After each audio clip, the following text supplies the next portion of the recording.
आज शनिवार 22 सितंबर 1883 ईस्वी है। श्री रामकृष्ण ईशान के प्रति कहते हैं, अपनी वह कहानी कहो तो, बालक ने पत्र भेजा था। ईशान कहते हैं, एक बालक ने सुना कि ईश्वर ने हमें पैदा किया है, इसलिए उसने अपनी प्रार्थना जताने के लिए ईश्वर के नाम पर एक पत्र लिखकर लेटर बॉक्स में डाल दिया। पता लिखा था स्वर्ग। सभी हंसने लगते हैं। देखा, इसी बालक की तरह विश्वास चाहिए, तब होता है। और वो कर्म त्याग की कहानी सुनाओ तो। भगवान की प्राप्ति होने पर संध्या आदि कर्मों का त्याग हो जाता है। गंगा के तट पर सभी संध्या उपासना कर रहे हैं, एक व्यक्ति नहीं कर रहा है। उससे पूछने पर उसने कहा, मुझे अशौच हुआ है, संध्योपासना करने की मनाही है। मृता शौच तथा जन्मा शौच दोनों ही हुए हैं।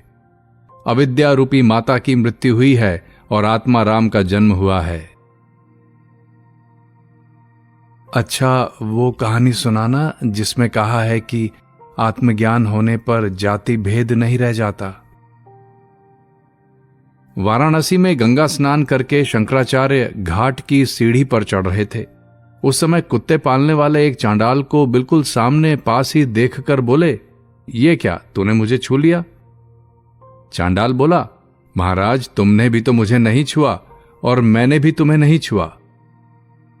आत्मा सभी के अंतर्यामी और निर्लिप्त हैं। शराब में पड़ा हुआ सूर्य का प्रतिबिंब और गंगा जल में पड़ा हुआ सूर्य का प्रतिबिंब, क्या इन दोनों में भेद है?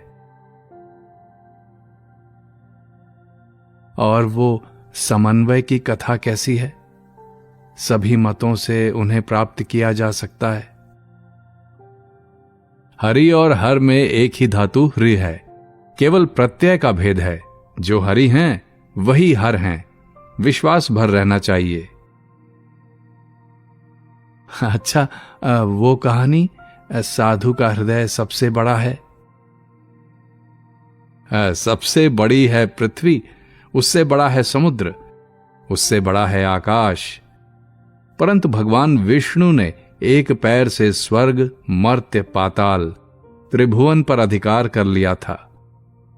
पर उस विष्णु का पद साधु के हृदय में है, इसलिए साधु का हृदय सबसे बड़ा है। इन सब बातों को सुनकर भक्तगण आनंदित हो रहे हैं।